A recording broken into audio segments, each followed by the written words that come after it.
Hi, everybody. This is the Windows 8.1 Developer Training Geek Edition. Welcome and thank you for joining us. My name is Pete Brown. I'm a developer evangelist at Microsoft and fellow geek, I think, here. And we're going to be talking about some really cool stuff here today. But I'd also like to introduce here my colleague, Jeff Berthoff. So, Jeff? Yeah, hi. Thanks for having me, Pete. Look forward to having fun with you today, talking about some of these geeky parts of Windows 8.1.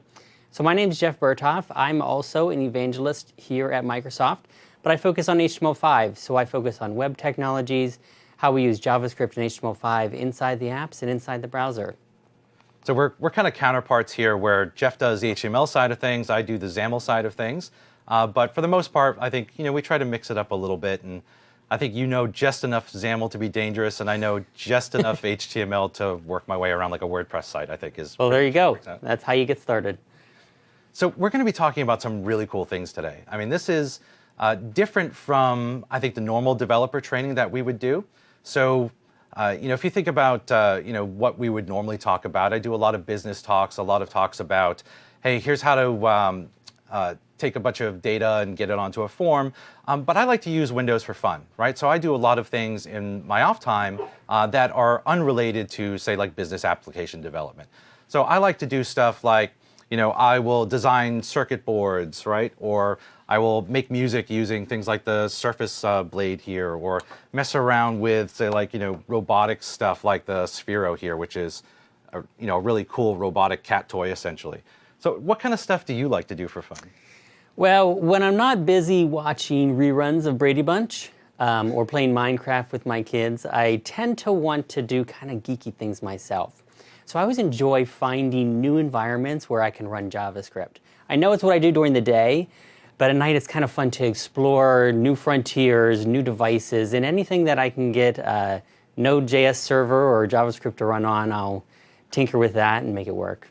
Right, so JavaScript during the day, JavaScript at night. JavaScript in the day, JavaScript at night, yeah. It's actually, it's pretty cool. I have seen some microcontrollers even that run JavaScript and Node.js. So it's, it's really come a long way in terms of what you can do with it. Yeah, I think it takes about 4 hours between the time someone introduces a new device to the market and someone else gets JavaScript running on it. It's the window's closing. It's pretty quick, right?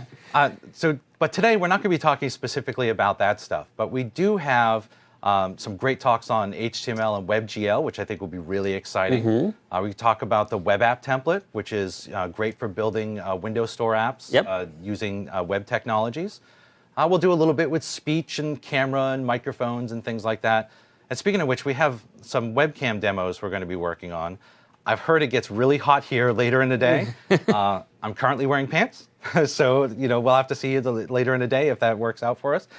If for some reason that changes, I think we'll adjust the webcam demo a little bit and make sure that we're only getting things from the head up. But anyway, so just a word of caution for the folks that are watching at home. You might need to hide your kids. Now, we're also going to be talking about 3D printing. Mm-hmm. Right? And in fact, we have over on the table over here some really cool devices. We have a 3D printer, we have race car, we have some Lego devices, Surface, all the types of things that we're going to be talking about today. Yeah, and these are all devices that work with Windows 8.1. These are all concepts that are introduced in Windows 8.1. Probably a lot of things that you didn't even know you could do on Windows, you can do today. Cool. We'll also talk a bit later on today about Windows Embedded, and we'll do some point of service demos. So I brought some wonderful little point of service stuff, which is, quite honestly, this is probably the least geeky thing that I've ever bought as far as devices go. This is a barcode scanner. And I promised the guys here I wouldn't point the laser directly at the camera, but if I aim it maybe like right like that, and we'll see. If this show suddenly stops while we're doing that, you'll know what's going on. And then finally, at the end of today, we're going to wrap up by talking a little bit about performance.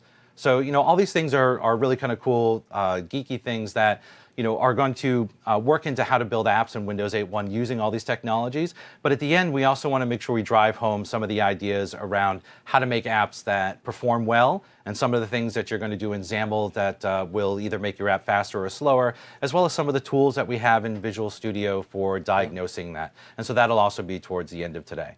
So it's a really full day, lots of stuff here. I also happen to have Twitter open here, so I will check that every once in a while. And we have a team of operators standing by monitoring all the rest of the stuff here to answer questions. And I can see one of them actively typing away over in the corner there answering your questions about this. So please feel free to ask us anything as we're going through here. Yeah. Okay. So just some expectations about what we expect you to have coming into this. This is a Microsoft Virtual Academy session, so it does have some training requirements. It's a little different than some of the things that Jeff and I have done before. The target audience for this, we expect that you have some Windows 8.1 experience building apps in either HTML or XAML. And there are some prerequisites that you may want to consider. They are available on the MVA site. There's also, content elsewhere in MSDN. So, most of the people that I know that are attending this have already experienced building apps there, so I'm fine with that. And certainly it would help if you're a geek. I think that would certainly be a decent prerequisite. The Microsoft Virtual Academy itself has free online training. So this is, again, something a little different than some of the things Jeff and I have done before. Virtual Academy is arranged into courses, and apparently this is a course on how to be a geek using our stuff, so really cool things. It'll be interesting to see folks explaining that to their bosses later on in terms of what training they took for this year. And there's also a way that you can earn bonus points and do some other fun stuff. Send in all your bottle caps and you get free MVA training. So, Jeff, I know some of the folks here who are attending probably aren't running Windows 8.1 yet, right? Mm-hmm. They may be running Windows 8, right? Or they may be running Windows 7, and they're just not familiar with some of the things that we have done in Windows 8.1. So, Windows 8, when we released that, was really about kind of getting the basics down for the new platform, for the new Windows Store stuff that we were producing, right? So really, it got all that out there. It had a lot of engineering behind it to get the new form of apps, the new app model, the WinRT. A lot of work went into doing all that. And with all the new hardware that was coming on the market at the time, that was a great opportunity for us to take Windows in a new direction. Touch is a big part of Windows 8.1 and Windows 8. So with Windows 8.1, they've taken some of those concepts that were introduced in Windows 8 and taken it a step further. Yep. All right. So there's lots of great stuff in there. Now, what we did with Windows 8.1 is we've improved upon stuff that was in Windows 8. It's a free update. Anybody who's running Windows 8, we highly encourage you to update to that because most of what we're talking about today would not be possible without the enhancements made in Windows 8.1. Lots of new device APIs, lots of new user experience improvements, support for a lot of additional form factors and screen resolutions, etc. But it's still Windows 8. Like all the apps that you build for Windows 8 will run on Windows 8.1, right? Right. There's also, a lot of personalization available in Windows 8.1. You can do some more things with the lock screens. There are new live tile sizes. Apps can share the screen, right? So that we now have this sort of sliced window model that you can have multiple apps on the screen at the same time. We kind of did away with, we tried out the whole idea of having snapped apps in Windows 8. So we did that, found out a lot of people just found that that wasn't the most useful user experience for them. So we took that feedback in Windows 8.1 and made it so that you have multiple window sizes. And I know every time I use the Mail app on my Surface and I click on a link, I can immediately see that because I get the split screen and that just works, right? A lot more of integration with SkyDrive. And then there's a really new way of doing search. Search, I think, is another thing that we had a way of doing it in Windows 8. The feedback that we got from customers is, there were some discoverability issues with swiping in and hitting the search charm for searching apps. So we've made a real good system-wide search that lets you find apps, lets you find data on the web, and then we've encouraged people to put search on the app surfaces themselves, right? The new go ahead. Yeah, I was going to say, and from a developer perspective, you may be wondering why all of these user features are something that you would be interested in. Well, when you think about it, every time there's a new feature for a user, you as a developer have to be able to code to that. So we want to make sure that you understand the platform so that you know what to take advantage of. If you haven't gotten Windows 8.1 yet, we'll stop and take a moment. It's in the store. So yes, we'll wait while you download it right now. Go ahead. I don't know if we have that kind of time, but it might be a good idea to get it started in the background. There you go. It's pretty simple. If you're running Windows 8, you can go to the Windows Store and search for Windows 8.1, and the download's right there just like any other app. So you go and download it and install it. Now, I will say, because I over Christmas break, I bought a lot of PCs. I swear that was my biggest gift to everybody is I bought lots of PCs. Some of those still had Windows 8 on them. And before you can get the 8.1 upgrade to show up in the store, you need to make sure you apply all the updates, because one of those updates is what makes Windows 8.1 show up in the store. So if you're running Windows 8 and you look in the store and you don't see it, you might be a little behind on your updates. And if it's not a brand new PC that you just bought, then shame on you for being so behind on your updates. I think you need to update that once in a while. Okay. It's also a lot easier to discover and use apps in Windows 8. So the new Windows Store has been really optimized to make it much easier to discover apps that are relevant to you, as well as discover apps that are by the same publisher, discover what's trending, etc. This is all actually powered by Bing, which is really interesting. You see the whole search engine behind the store is powered by Bing. And then we have sort of a smart way of identifying apps that apply to you based upon the behavior of what you're doing in the store. So just like the search engine on the web will recommend links based upon the types of things you normally search for, then same thing in the store, it'll recommend apps based on the kind of things you normally search for. In other words, don't ever look at Jeff's screen while he's searching, because who knows what kind of recommendations he'll get on the screen when he's doing that. And for you developers, what this means for you is that it'll now be easier for users to find your apps. Yeah. So they're going to be able to discover the apps they're looking for a lot easier. And if they're looking for your app, it'll mean more downloads for you. Yeah, exactly. And that's really what it's about. If you're building apps, then you want to maximize your downloads, either to increase your reputation, because not everybody needs to make money out of apps in the store. Right. You may be doing it for your reputation. And these types of fun apps that we're going to be talking about today can be really cool apps that you can put in the store and have on your resume, have on the types of things that you would show a prospective employer. Because I do know that we see employment applications all the time from people, and they will list open source projects they've contributed to. They will list apps that they've got in different app stores, and they'll list actual work that they've done in their day jobs. But a lot of times it's that open source contribution and it's those apps that they put in the store that really show you what a person is capable of.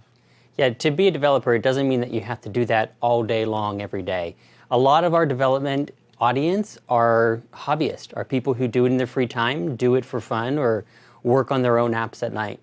Yep. All right, so enough preamble, right? I think so. Everybody here now should know what Windows 8.1 is. Go out and start to download if you don't have it already on your machine. And if it's your work PC, don't worry. IT won't care if you update the operating system. So just go right ahead and make sure that you get that. Tell them Pete sent you. Yeah, it's all my fault. Just go ahead and give him my Twitter address or something there. And speaking of Twitter, you are at Boy of Green. I'm right? at Boy of Green on Twitter. And I am at Pete_Brown, because somebody has been squatting on Pete Brown with no underscore for as long as Twitter has existed, and they never actually use it, but so underscore. So if you're developing apps in for Windows 8.1, the first thing you need to be on Windows 8.1. Right. Because the WinRT APIs that are available are only available on Windows 8.1. If you want to develop Windows 8 apps, you can develop them on Windows 8, right? Right, and you could be using a virtual machine or something, but you have to be running the OS. Yes. That way, that gets you access to all those APIs. Right. Now, one interesting thing that a lot of people don't really think about, especially .NET developers that have been developing apps for a long time, is the deployment model is such that you can count on the WinRT APIs just being on the machine, right? And if you are on Windows 8.1, they will have the Windows 8.1 WinRT APIs. There's no deployment of any kind of version of the .NET framework or anything that you need to worry about. It's all just there. So that's, I think, an extremely helpful thing for developers. You don't have to take on that burden. Now, if you want to design UI, I am not a great UI designer. I'm somewhat scary. I've seen your apps. I'll attest to that. Yes. So, but you can. Thank you very much. Blend for Visual Studio is really one of the best tools for building UIs. It comes free with Visual Studio. But most of the developers here are going to be doing a lot of their work inside Visual Studio itself. Right. I do encourage you, if you're doing anything with animations or if you're doing anything related to the UI, I encourage you to use Blend to kind of pretty that up a bit, because we do want beautiful apps in the store. One of the other nice things that we'll talk about towards the end of today that Visual Studio provides is tools for metering your apps. So I have a Surface over here, and we optimize things for battery life on a lot of these devices, and I want to know in my app, what is its impact on battery life? And there are tools now that if you're using Visual Studio, you can measure their CPU usage, you can measure network usage, especially important on metered networks, and you can also measure things like how much battery life is actually being used by your app, which is really nice. I mentioned a lot of updated APIs in Windows 8.1. Again, there are a lot of new ones and a lot of updated ones here. There's a new version of WinJS, right, which we'll talk about. Yes, 2.0. Yep. XAML has been updated with lots of new controls and lots of new capabilities there. We'll talk about each of those in a second. We have new versions of DirectX and Direct3D. We'll briefly discuss that later today. There are changes in the contracts, there are new services, new input mechanisms, and lots of changes in the device APIs, which will be the focus of a lot of this afternoon. So things like point of service, USB, Bluetooth, things that the phone has had for a bit, like Bluetooth. We now have recent versions of that that are actually really fast and well optimized here on Windows 8.1. So you can do a lot of things for connecting with these external devices. And I think something really exciting that you're going to be talking about with David here in a little bit is WebGL. Right. Which, I'm not an HTML developer, but WebGL is very exciting to me. So I think that would be a... It is. It opens up new possibilities in the HTML5 and Java space, or JavaScript space, that we haven't had in the past. So. All right. So let's, speaking of WebGL, let's talk a little bit about HTML and JavaScript. Yeah. So to give you a little bit of background, in the past, HTML5 and JavaScript has been the language of the web, and that's what we've used to write web pages and deploy them on servers and load them up through browsers. But it's a very versatile set of languages. So a lot of people are familiar with them. A lot of people have been using them for years to build web apps and websites. So what Microsoft has done, starting with Windows 8, we've actually brought HTML and JavaScript into the app development environment to be a first-class programming language. What that means is that you can develop your store apps using HTML5 and JavaScript. So in Windows 8.1, we've taken that a step further and updated a lot of the components inside of that. So just briefly, we've updated the hosting environment. First of all, you might want to go back a slide there, yeah. So updated the hosting environment to use IE11. It's the new version of Internet Explorer that ships with Windows 8.1. So the app and development environment also uses IE11. So when you say the hosting environment, you're talking about when you build an HTML JavaScript app for the Windows Store, it's actually being hosted inside a version of IE11? Is that what you're saying? That's right. So it's technically not a version of IE11, but it uses the same rendering engine, the same JavaScript engine that IE11 uses. So in essence, however your pages render in IE11 are the same way they're going to render inside of the Windows 8.1 app. Great. So going to have the same great performance. It's going to have the same great support for HTML5 features. It'll just be as a store app instead of a web page. Along with the new app environment, we have new controls. We will talk a little bit about WinJS 2.0 and some of the new features that it brings. But there's been a lot of controls that our developers have been asking for from Windows 8, and we brought that in Windows 8.1. And then we'll talk a little bit today about WebGL 2 and what that means for not only developing for the web, but for developing HTML5 Windows Store apps as well. So here at Microsoft, we use HTML and JavaScript to build a lot of our core apps. And you see on the screen here a list of the Microsoft apps that are written using HTML5 and JavaScript. And you'll see some of the big ones too, like Skype, Mail. All of our Bing apps are written in HTML5 and JavaScript. So we've found it to be a very versatile platform for us to build a lot of different type of apps, and very powerful and feature-full apps as well. I think one of the cool things about this is because we are building apps and dogfooding our own technology in here, some of our biggest customers using these technologies early on tends to be us. And it's a pretty short walk over to the product teams to ask for features to be added. So something like the Mail app here, I'm sure is directly responsible for a number of the updates that are in WinJS 2.0. That's right. Yeah, there's been a lot of things that in the control space and in the API space that our developers have kind of built on their own to have their app, perform certain functionality, that we've seen it and said, hey, we need to pull that in and make that a standard component in the library.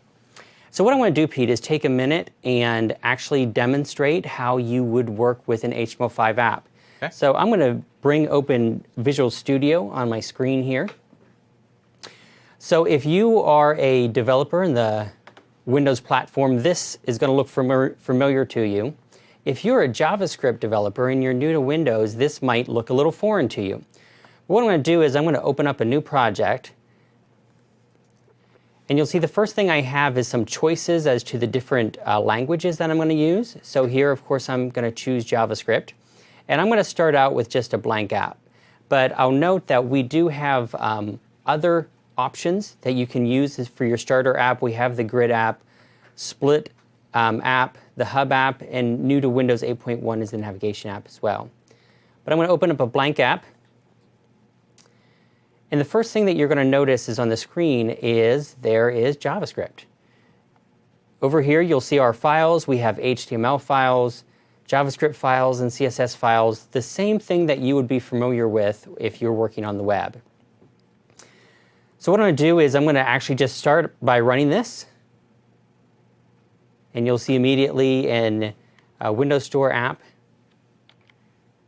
make a slight change here to the content. And again, this is just HTML. So hello world, that was quite an original. It is, yes. It is. I thought of that myself. I spent a lot of time last night prepping. Okay, so as you can see, when I alter the HTML or the JavaScript, it immediately changes in the app. So this is a very familiar and comfortable environment for both Windows developers and for JavaScript developers who are used to working with HTML and JavaScript. So but it's dark. So like, is that something in Visual Studio? Like, yeah, this is just a hipster. And this is a Visual Studio theme. I think I've grown used to looking at tools with dark backgrounds and light text. It's easier on the eyes when you spend so much time looking at the screen, at least for me. I see. Okay. What I'm going to do, though, is I'm actually going to start with a, let's see here, with a web app that I have here, okay? This is a game. It's called Yeti Bowl. And the goal is to drop the snowballs. And I don't know if we have audio here or not, but there's some really great sound effects of hikers. That was good. You got all three in one shot there. Yeah, well, I've been playing this for a while. So Yeti Bowl is this fun little web app, and it runs on a website. You can use it in any browser. What I'm going to do is I'm going to take the code base for this, and I'm going to drop it right into Visual Studio. So the idea is that here, I want you to understand that this is the same code running on the web. Do I need to stop it? Jeff's just learning how to do drag and drop, folks. I am, yeah, sorry. The same code that runs on the web is going to run inside of the Store app as well. So I've dumped my code in there. I'm going to open up my manifest and change the start page from default to my game page. Now, did you have to do, so like what was in this project to begin with to make that happen? Like, so you created a Windows Store app. Yeah, so this was the blank web app, or excuse me, the blank Windows Store app that we had opened up. Right, and so then I just blank Windows Store app. Blank Windows Store app. And then I had all of the code that I had for running the game here. So CSS files, JavaScript files, images. Right now I just drag and dropped it into my Solution Explorer, which added it all to this project. So once it was added, I then changed the starter page from default to game. And now when I run it, that same web app is now a Windows Store app. And it's going to inherit all the same features that you would have from any Windows Store app. That's pretty cool. Yeah. Now that doesn't have like some of the other things that like, there's no, say, like Charms integration or an app bar or nav bar or anything like that, right? That comes from the stuff you're going to talk about later today? Right. And the great thing about that is I start with this same app, but inside the Windows environment, I can build on top of that. I can then add in Charm integration. I can add in live tiles. The things that will make the app stand out on the Windows platform rather than just being a website are things that I can add on top of it inside the app environment. So it's very easy. If you're familiar with JavaScript, if you're familiar with Windows apps, one or the other, put them together and you have this real easy environment for developers. Cool. And it says "Oh no's," so I know it's cool. Yes, that's right. Very cool. So I think the idea here is that if you are, we're not trying to convince people to build apps in HTML and JavaScript necessarily, but it sounds like we're saying if you're an HTML and JavaScript developer, that this could be a comfortable environment for you to be able to build apps in for Windows. So as a web developer, one of the things that I really enjoy about writing for Windows is they don't actually tell me what language I have to use to write apps. I can use the language that I'm comfortable with. And in my case, that's JavaScript and HTML. So I'm able to use my skills to write apps on the platform. All I have to do is learn those integration points, learn the new Windows APIs, kind of the cool and interesting parts that make it a Windows app rather than just a web app. Cool. So speaking of what you're comfortable with, I have been a C# developer for as long as C# was out. I was a Visual Basic developer long before that. I know, like I said, just enough JavaScript to get myself into lots of trouble and add comment forms on websites and stuff. Seriously, I don't know a lot of JavaScript, but I do know some C++. I do know a lot of C#. So one of the nice things in Windows 8.1 and even in Windows 8 is that you can use C# or Visual Basic, and there are a few Visual Basic developers on the line here, I know, or C++, which is something that's new. You can use any of those with XAML because XAML is something that is very similar to what we have with Silverlight. But because it's implemented as something native in WinRT, C++ developers are now able to take advantage of that.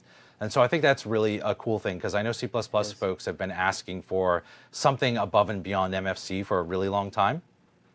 So being able to build those apps in any of those languages is great and have the same level of access to all across all of those, I think is a really good idea.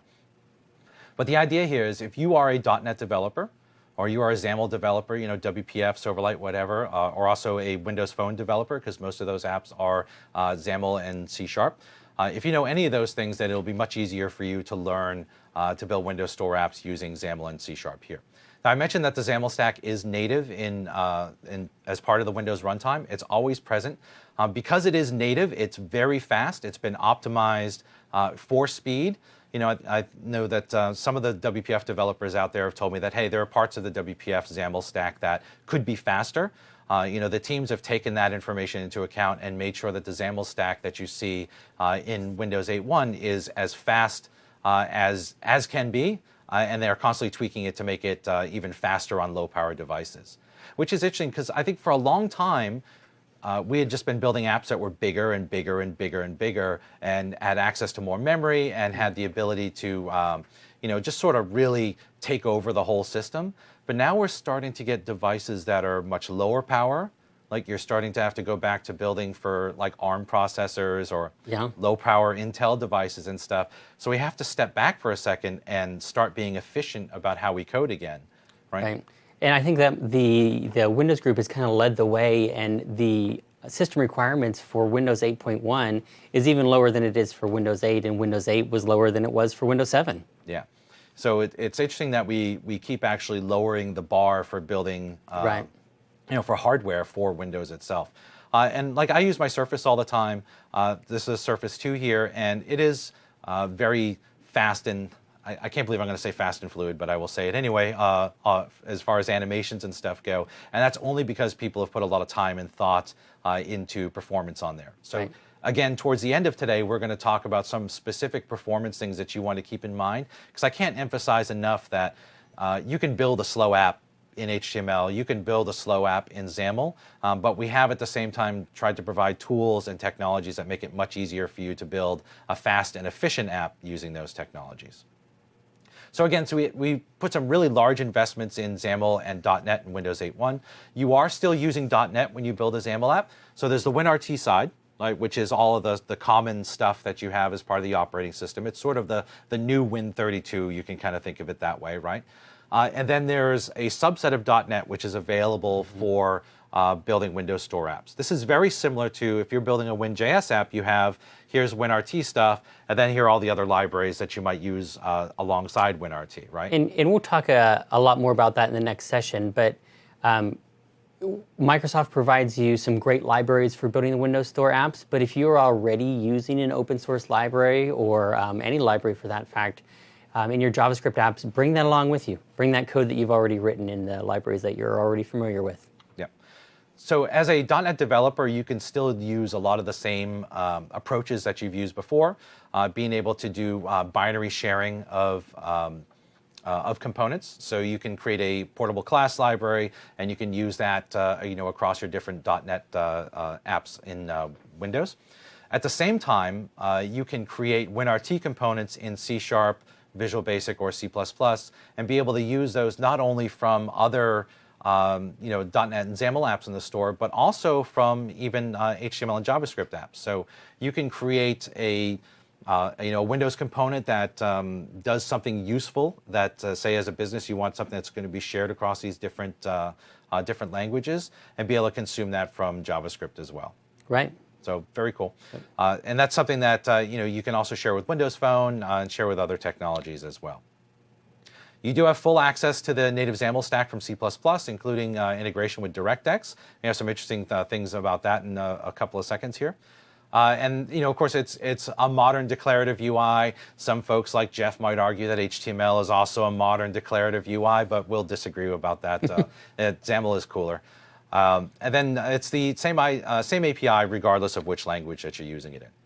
Now, Jeff had pointed out a lot of the cool apps that are built on HTML and JavaScript in Windows. I'd also like to point out some really cool apps that are built on XAML in Windows. Now, the majority of these are XAML and C++, although there is, I believe, some C# and some of this stuff here. But apps like the camera, right, and SkyDrive, and the alarms, and the photo apps, and FreshPaint, and OneNote, and other stuff there, Link even, are all built using our own technologies. So just like we were the biggest dog fooders for HTML and JavaScript, we're also the biggest dog fooders for XAML and .NET and C++. Yes, and I suppose I would concede that HTML isn't always the best language for writing an app.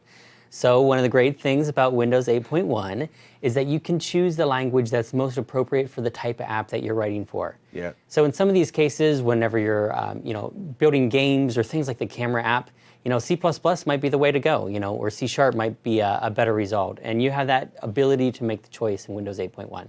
Yeah, and if I drop dead from a heart attack here in a second, it's because I just got Jeff to admit that HTML wasn't what you use for everything. Well, I can think of one or two examples. Let's put it that way. There might be one or two things where maybe it's not the best thing to use. Okay, yeah, I might think of a couple as well. So other interesting things here is the XAML, the way the architecture is for XAML is it's not just the stuff that sits on top that we as developers always use, but there are also underlying core technologies that support XAML, and a lot of those core technologies are being used, like a lot of the rendering pipeline and stuff are being used even in our core experiences in Windows. So that there are a lot of the sort of innards of what makes Windows 8.1 fast and what makes the UI very, fluid and stuff are also built on those same technologies. And there are also core experiences that aren't apps that are built on XAML, like search and contact cards.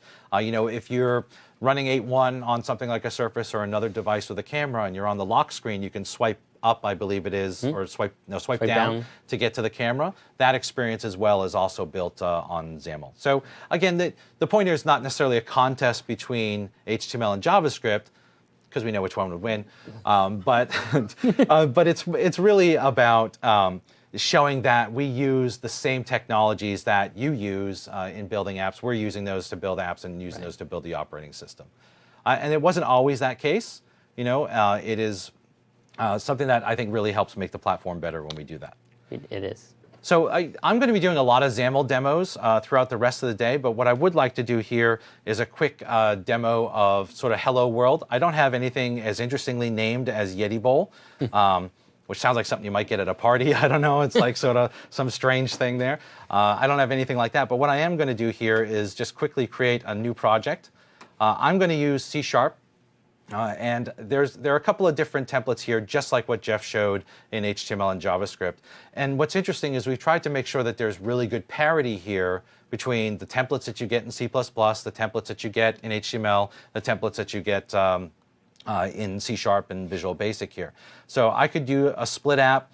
We don't have a navigation app because these all have kind of navigation built in, but we do have blank app, grid app, etc.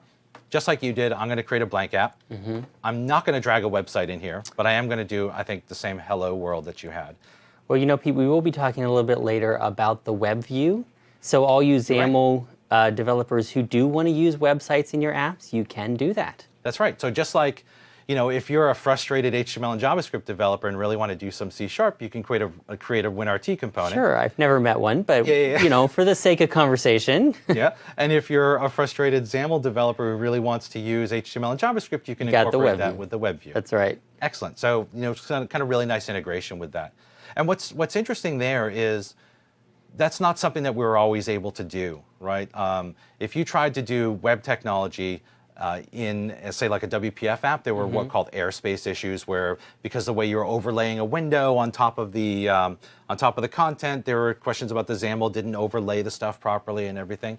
So everything now is just fully integrated and comes down to the same rendering surface. And when we talk about using the right language for the right type of application, you may have needs for multiple languages inside the same app, and so we have mechanisms to make that work. Yep.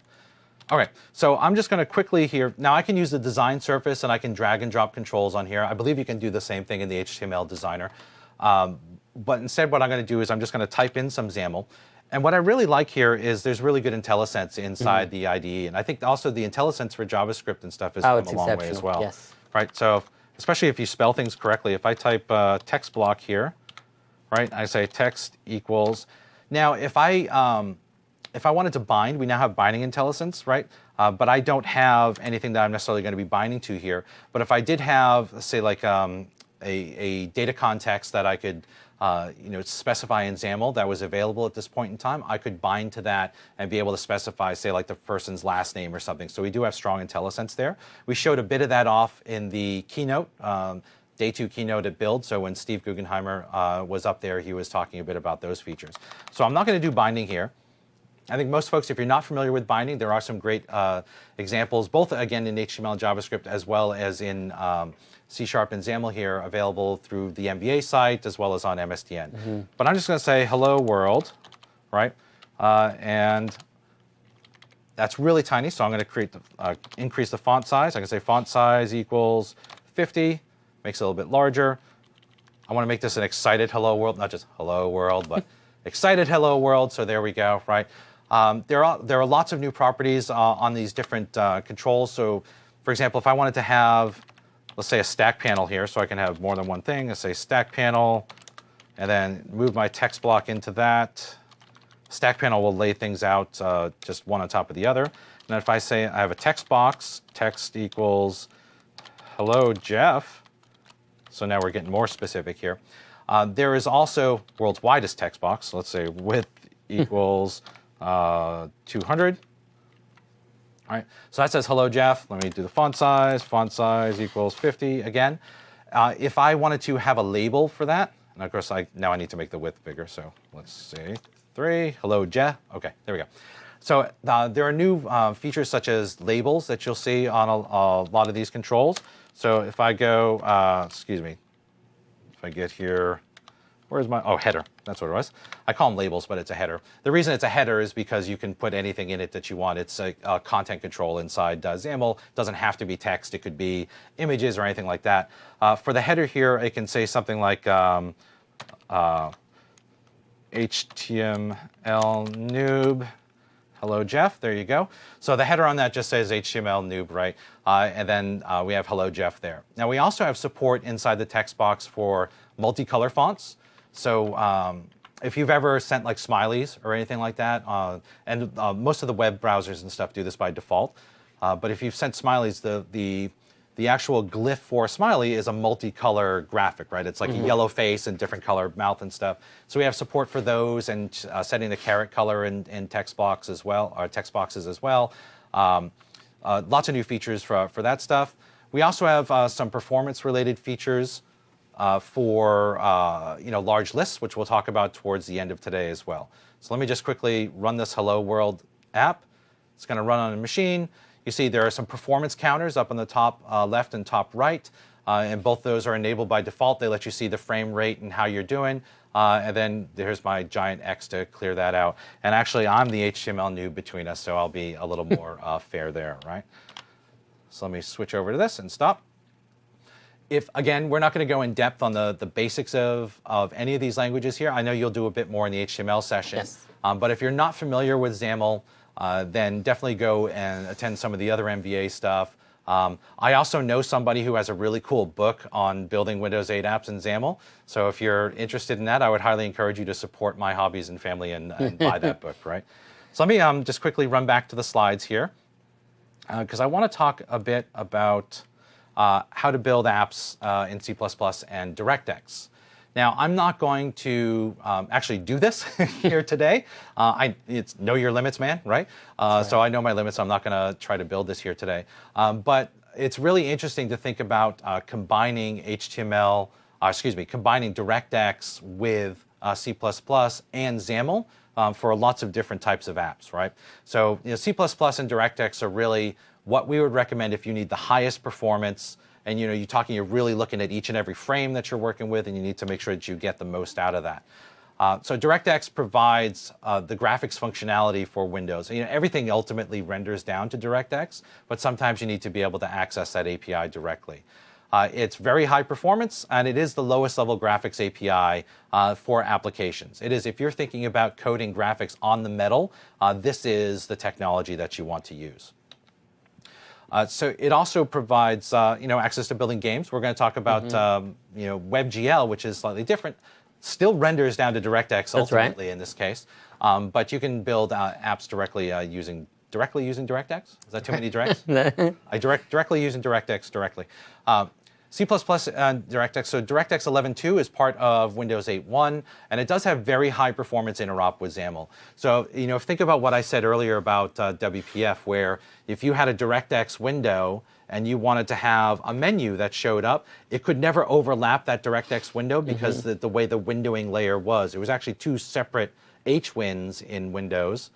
So we have Windows, directly Windows HWinds wins, right? So in Windows, so they didn't want to overlap properly. So your menu would actually disappear behind that. And that happened also if you tried to integrate Silverlight or the browser inside WPF apps. So in Windows Store apps, there are no airspace issues. If you want to integrate DirectX, you can do that and have XAML overlap it. If you want, you could have pretty much any kind of content in there overlapping with that and have them all behave together properly. Because again, same rendering layer. We do have a lot of new tooling for DirectX. There are some build videos that I would encourage people to watch, which talk about being able to go into the debugger and find out where exactly a pixel came from, and like being able to point to a pixel and figure out what line of code created that pixel, which I think is really great. So XAML is, I said, the first UI platform that includes this integration. So I'm very encouraged by that. I think this is something that game developers and folks have been asking for a long time. If you want to create UI and controls inside this technology, you're probably going to get furthest by creating stuff in XAML.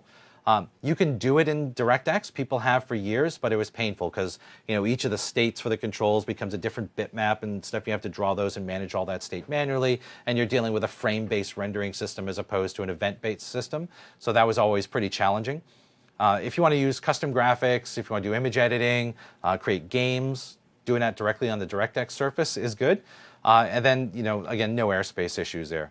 Oh, and that was a cool, okay. Ooh, check that out, folks. I don't know if that came through, but woohoo! I'm just going to do that all day. Sorry.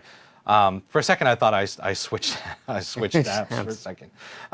So here's an example. This is OneNote, right? So you can always tell when I crib somebody else's slide because the transitions are different because I didn't check on it. So what OneNote is it's a XAML and DirectX app. The design surface in OneNote is all DirectX. So all the stuff that you're doing over there when you're laying stuff out is all DirectX. But then all of the menus and that little overlay radial menu and stuff, that is all built in XAML. And again, there's no need to spend the time to build all those menus out in C++. When XAML just works better, works quicker. Yeah, I mean, you're still doing it in C++. Right. But you're using the declarative UI as opposed to marking it up in and using DirectX type stuff. Like you don't have to create a pixel shader to do your menu anymore. So this is a game, which typically you would think of a game as being all DirectX. But if you want to use some of the built-in Windows functionality, you want to have, let's say, like app bars or something like that, or the opening menu screens where you have to pick through a list of things. You can do that all in XAML. You can make it look as pretty as you want, but it'll be much more efficient for you to do it in XAML. So in this one, the whole gameplay area is DirectX, but the app bars and navigation bars and all those things are all built in XAML, so you get automatically the built-in functionality of being able to use the mouse to right-click and have the stuff pop down, or any of the other behaviors that come along with that. So again, it cuts down on the amount of work that DirectX developers need to do. And I think this was the last cool transition of the whole bunch here. But this is Fresh Paint, which is a very cool app. It is a first-party app.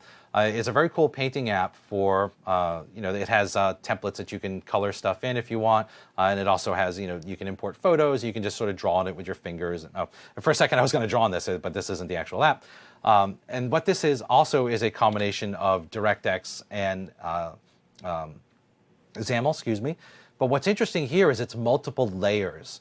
So we have DirectX is the whole surface that you're going to be drawing on, but because they already had to figure out how to render the brush strokes and stuff in DirectX, when you want to see the preview and the paint mixing palette and stuff up there at the top, that's also DirectX, whereas all the other Chrome elements that you see here are XAML. Right, so again, it can get pretty complex. You can have, XAML on top of DirectX, and then you can have DirectX back on top of that afterwards. Obviously, the more of this you do, the more of a performance impact there is. But we've made it so that you can go pretty far without, hitting any kind of real negative performance impact at this point. And I use this app on my Surface as well, so it runs perfectly well on ARM. So, when you're thinking about DirectX on top of XAML and stuff on ARM, then that has to work pretty well. So I showed you on the table earlier a little bit of some of the toys that we're going to be playing with. Can we get one last beauty shot of that before we wrap this up here today? So, yeah, we have cars. Printers, cars, devices. That car looks like a shoe from here. It does. It's a moving slipper. But we have, you'll see some PCBs back there. We'll talk a little bit about Windows Embedded. Shout out to Eric Haver, did some Lego models. He stayed up all last night working on some Lego stuff for us, which actually sounds really funny. It's like my coworker stayed up all night using Lego. It's like, do I applaud that, or yeah, okay? Should you be worried, right? Yes, it's really hard to explain to your boss that was the work. Like, what did you do last night? Man, I stayed up I pulled an all-nighter with Lego. These aren't your average Legos, though. Yes, you're right. There's some pretty serious stuff. We'll talk about Bluetooth, right? I have a couple of demos here. Actually, the car that's over there is a Bluetooth car. I also have the Sphero. Guarantee at least one of these things is not going to work. At least one. At least one, because these are all sort of like strange connectivity, but we'll see. I mentioned also the barcode scanner and lasers and stuff like that, right? So, I used to have a barcode on the back of my neck from working here, but I've gotten that tattoo removed. But you can, zap stuff with barcodes. We'll talk about that. That's actually sort of a businessy type thing, unless you're thinking about running a mini Walmart out of your house as sort of your hobby. I don't know. We're also going to talk about WebGL and HTML and web app template. That's right. In fact, that's one of the things that's coming up next, right? Yep. So cool. So thank you, everybody. I'm looking forward to seeing you all for the rest of today. We have lots of really exciting stuff coming up. The majority of today, I think, is going to be demo-oriented. We just wanted to make sure you had the grounding in what Windows 8.1 is and what the different technologies are. But the majority of what you see the rest of today is going to be a bunch of geeks poring over code and poring over devices. So looking forward to it. Thank you. Thank you.